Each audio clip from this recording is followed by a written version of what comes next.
ओम शांति। सुनते हैं 17 मार्च 2003 के अव्यक्त बाप दादा के मधुर महावाक्य।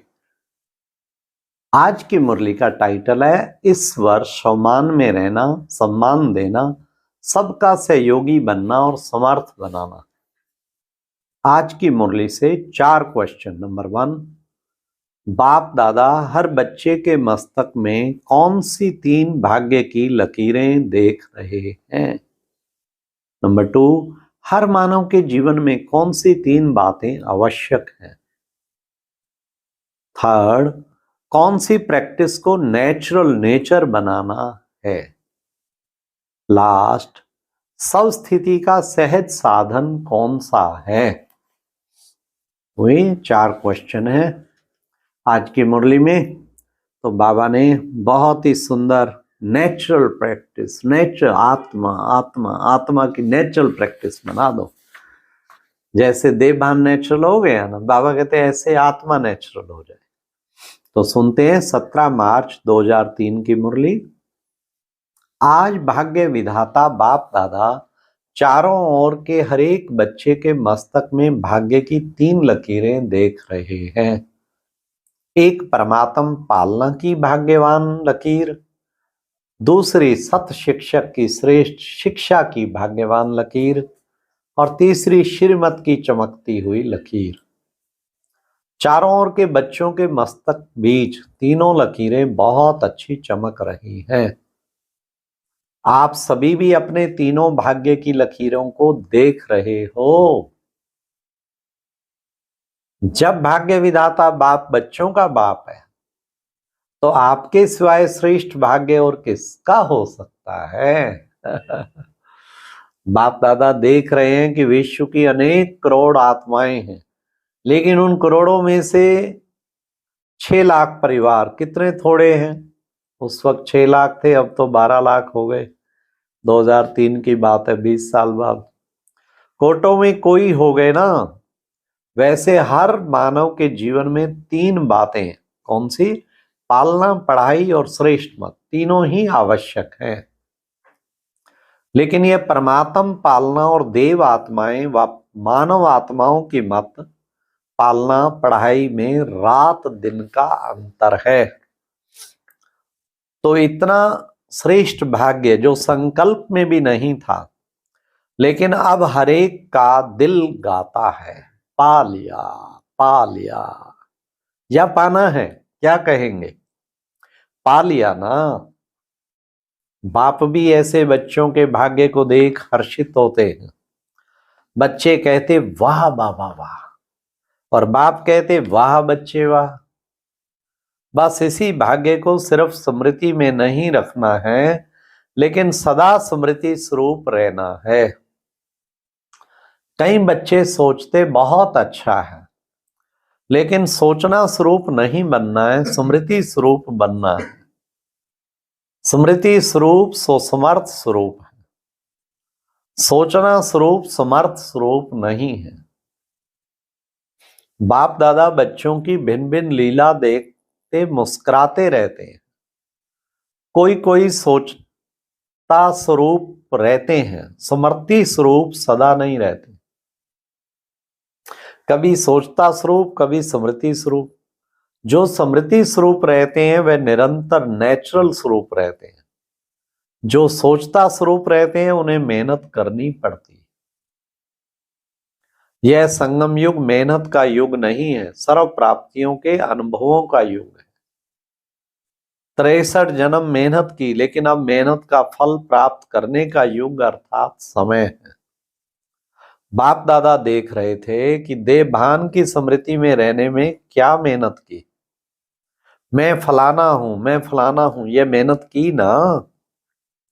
नेचुरल रहा ना, नेचर बन गई ना बॉडी कॉन्शियसनेस की। इतनी पक्की नेचर हो गई कि अभी भी कभी कभी कई बच्चों को आत्मवानी बनने के समय बॉडी कॉन्शियस अपने तरफ आकर्षित कर लेती है। सोचते मैं आत्मा हूं, मैं आत्मा हूं, लेकिन देह भान ऐसा नेचुरल रहा है जो बार बार ना चाहते ना सोचते देह भान में आ जाते। बाबा कहते हैं फिर क्या हो जाता, जो बार बार बाप दादा कहते हैं अब मर्जीवा जन्म में आत्मा का पाठ पक्का कराया गया ना, तो ये पहला परिचय नेचुरल नेचर बन जाए। नेचर नेचुरल और निरंतर रहती है, याद करना नहीं पड़ता। ऐसे हर ब्राह्मण बच्चे की अब समय प्रमाण देही अभिमानी स्टेज नेचुरल हो। कई बच्चों की है, सोचना नहीं पड़ता, स्मृति स्वरूप है। अब निरंतर और नेचुरल स्मृति स्वरूप बनना ही है। लास्ट अंतिम पेपर सभी ब्राह्मणों का यही छोटा सा है, नष्टो मोहा स्मृति स्वरूप। तो इस वर्ष में क्या करेंगे? कई बच्चे पूछते हैं इस वर्ष में क्या विशेष लक्ष्य रखें? तो बाप दादा कहते हैं सदा देही अभिमानी स्मृति स्वरूप भव। जीवन मुक्ति तो प्राप्त होनी है, लेकिन जीवन मुक्त होने के पहले मेहनत मुक्त बनो। यह स्थिति समय को समीप लाएगी और आपके सर्व विश्व के भाई और बहनों को दुख शांति से मुक्त करेगी। आपकी ये स्थिति आत्माओं के लिए मुक्ति धाम का दरवाजा खोलेगी। तो अपने भाई बहनों के ऊपर रहम नहीं आता क्या? कितना चारों ओर आत्माएं चिल्ला रही हैं और आपकी मुक्ति सर्व को मुक्ति दिलाएगी। ये चेक करो नेचुरल स्मृति सो समर्थ स्वरूप कहां तक बने हैं। समर्थ स्वरूप बनना ही व्यर्थ को सहज समाप्त कर देगा। बार बार मेहनत नहीं करनी पड़ेगी। अभी इस वर्ष बाप दादा बच्चों के स्नेह में कोई भी बच्चे की किसी भी समस्या में मेहनत नहीं देखना चाहते। बाबा को कितना रहम आ रहा है। समस्या समाप्त और समाधान समर्थ स्वरूप। क्या ये हो सकता है? जी बाबा। बोलो दादियां, हो सकता है क्या? टीचर्स बोलो, हो सकता है? पांडव, हो सकता है क्या? फिर बहाना नहीं बताना, ये था ना, ये हुआ ना, ये नहीं होता तो नहीं होता। बाप दादा बहुत मीठे मीठे खेल देख चुके हैं बच्चों के। कुछ भी हो, हिमालय से भी बड़ा 100 गुना समस्या का स्वरूप हो, चाहे तन द्वारा, चाहे मन द्वारा, चाहे व्यक्ति द्वारा, चाहे प्रकृति द्वारा, समस्या पर स्थिति आपकी सब स्थिति के आगे कुछ भी नहीं है। और सब स्थिति का साधन है सम्मान। नेचुरल रूप में सम्मान हो, याद नहीं करना पड़े, बार बार मेहनत नहीं करनी पड़े। नहीं नहीं, मैं सुदर्शन चक्रधारी हूं, मैं नूरे रत्न हूं, मैं दिल तख्त नशीन हूं ही, और कोई होने हैं क्या? कलप पहले कौन बने थे और कौन बने थे, या आप ही बने हो?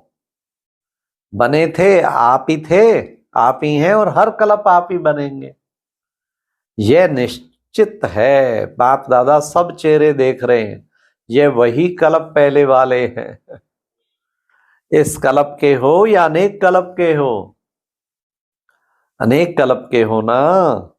हाथ उठाओ जो हर कलप वाले हैं। फिर तो निश्चित है ना, आपको तो पास सर्टिफिकेट मिल गया है ना, कि लेना है? मिल गया है ना? मिल गया है या लेना है? कलप पहले मिल गया है, अभी क्यों नहीं मिलेगा? तो यही स्मृति स्वरूप बनो कि सर्टिफिकेट मिला हुआ है, चाहे पास विद ऑनर का, चाहे पास का, ये फर्क तो होगा, लेकिन हम ही हैं, पक्का है ना? कि ट्रेन में जाते जाते भूलता जाएगा, प्लेन में जाके उड़ जाएगा? नहीं नहीं ना। जैसे देखो इस वर्ष संकल्प दृढ़ किया कि शिवरात्रि चारों ओर उमंग उत्साह में मनानी है, मना ली ना? दृढ़ संकल्प से जो सोचा वह हो गया ना? तो ये किस बात की कमाल है? एकता और दृढ़ता। सोचा था 67 प्रोग्राम करने का, लेकिन बाप दादा ने देखा कि उससे भी ज्यादा कई बच्चों ने प्रोग्राम किए हैं।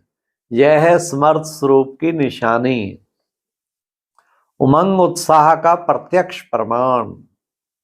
स्वतः ही चारों ओर कर लिया ना, ऐसे ही सब मिलकर एक दो को हिम्मत बढ़ा के संकल्प करो, अब समय को समीप लाना ही है, आत्माओं को मुक्ति दिलानी ही है। लेकिन तब होगा जब आप साधना स्मृति स्वरूप में लाएंगे। बाप दादा ने सुना है कि फॉरेन वालों की भी विशेष स्नेह मिलन व मीटिंग है और भारत वालों की भी मीटिंग है। तो मीटिंग में सिर्फ सेवा के प्लान नहीं बनाना लेकिन बैलेंस का बनाना। ऐसे एक दो के सहयोगी बनो जो सभी मास्टर सर्वशक्तिवान बन आगे उड़ते चलें।